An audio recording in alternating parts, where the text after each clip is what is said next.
I start, I just want to say be sure to hit the link in the description box below or go to my website where you can purchase my book, Rain, my self-published book. It is a psychological thriller about a group of young adults in a psych ward who have been living there for so long they don't think they're ever going to get out. They all have mental illnesses, but they're really abilities, and they get this counselor who's trying to help them and trying to understand them, but he also has his own secret motive that he came there for that he's not revealing to them. And he starts to learn that while trying to help them also trying to help himself, but for his agenda, that he's connected to these kids in some way and that they're actually not crazy at all, that they're being experimented on in this place.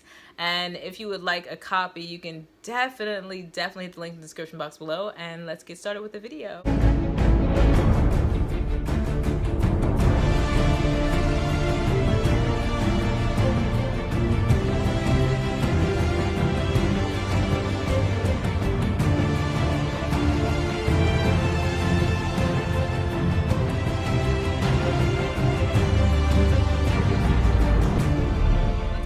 And welcome back to Fiction Tea Reviews. So today we're going to talk about the classic film, one of my top fives, The Shining. And in honor of doing The Shining, I will be doing, I know I'm super late, I'm like 5 days late, but I would be doing the 31 Days of Horror. I'm going to start right now and probably extend it extra 5 days, or maybe I'll try to do 2 videos a day, not sure yet. But it's starting right now. I'm going to do the challenge, the 31 Days of Horror challenge. I've been wanting to do this for like the longest time, and I really want to challenge myself and try doing this. And it's going to be lots of fun watching old classic horror films and checking out some new stuff that I've never seen. So The Shining is rated R. It's a 1980 horror mystery. It's 2 hours and 26 minutes.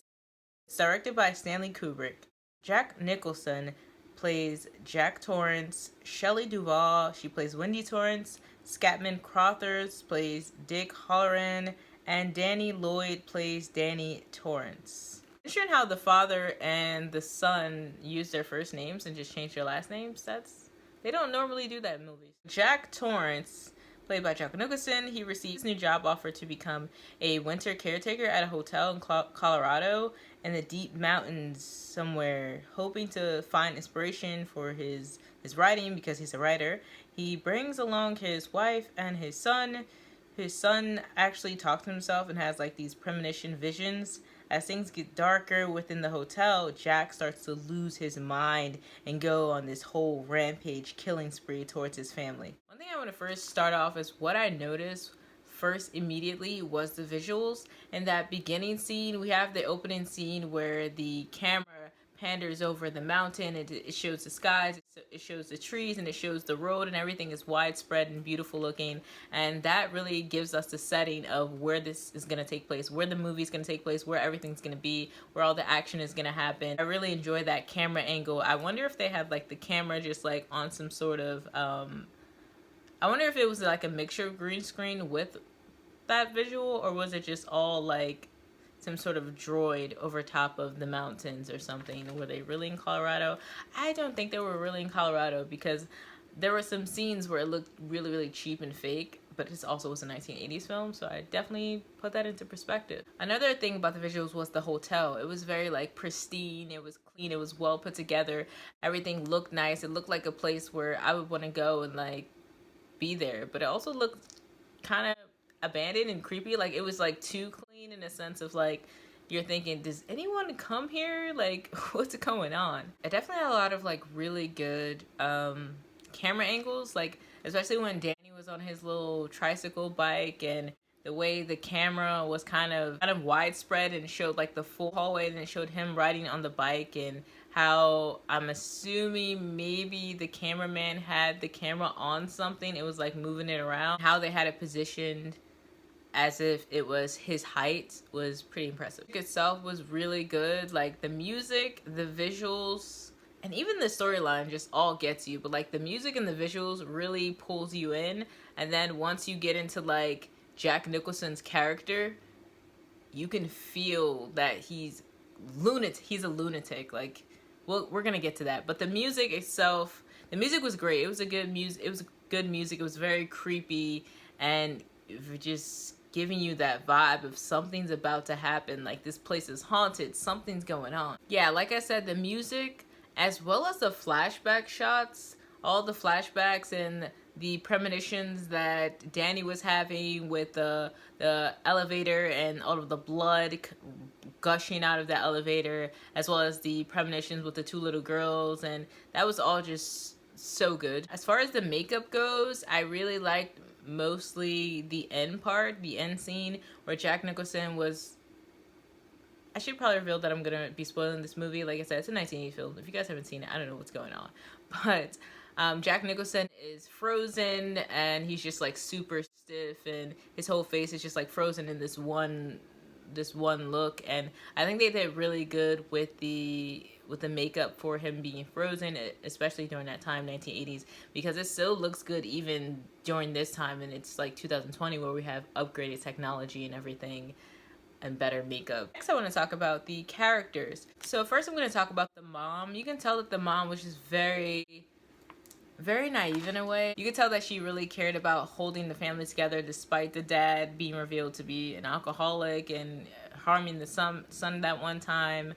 And you could tell that she really cared and tried her best to like keep everything together and keep their family together and still be with the dad despite what happened in the past. And that she really truly cared about Jack. Like in a lot of scenes where he would fall asleep and he would just be screaming and yelling, and even when she thought that he was the one that choked the child, she went back and told him like, there was this lady that Danny saw and she attacked him. Like, she was still standing by his side despite everything, and you can tell that she truly cared about him and of course her son and their family. The son, Danny, he definitely has a sense of like maturity to him.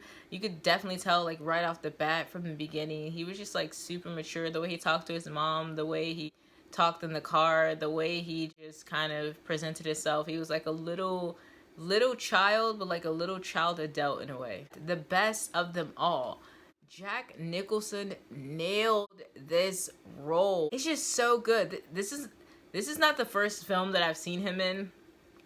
I think I watched the Cuckoo's Nest movie like not too long ago, and like he just works so well for these roles. Like these roles are made for him. Like the crazy roles, he just does it so well. Like I truly believed he was completely going insane. He was deranged, and his expression, his emotion, like his just craziness, his psychotic breakdowns, it was just all amazing. I mean, the way he stood at the mirror and just watched Danny and his wife, and he just looked at them with like this robotic, empty, blank stare.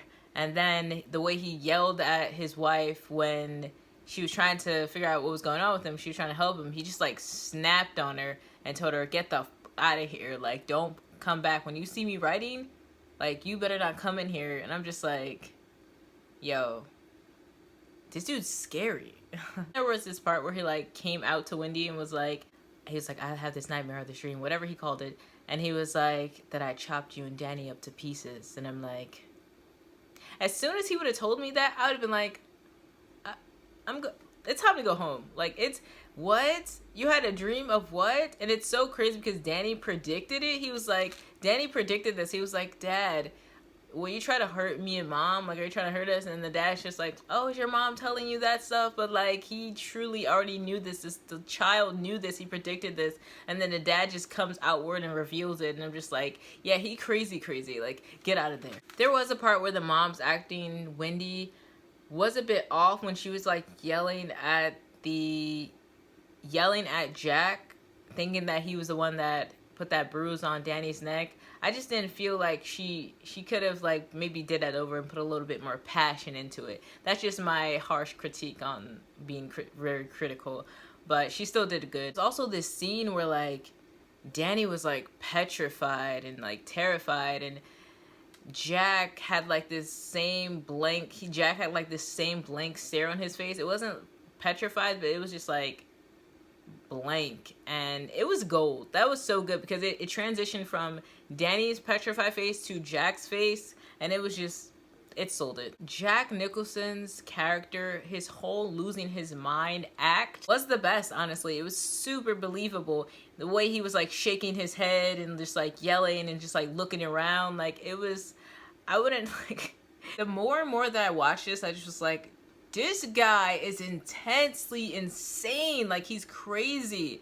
There was a scene where he basically got convinced that he had to go after his wife from that, like, caretaker guy in the bathroom. And I'm just like, yo. One thing I forgot to mention was the bathroom visuals.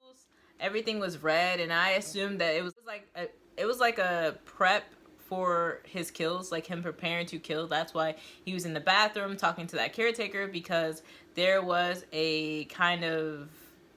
this push of telling us that this is what's about to happen. He's about to kill. So he went into the red bathroom. Red represents blood and murder and death. Even though this is a horror film and thriller, I found some of the scenes like kind of funny, humorous in a way, because like he's so crazy that some of the stuff you just have to laugh at. Like, it's so crazy that you just start laughing. You're like, this dude's really insane.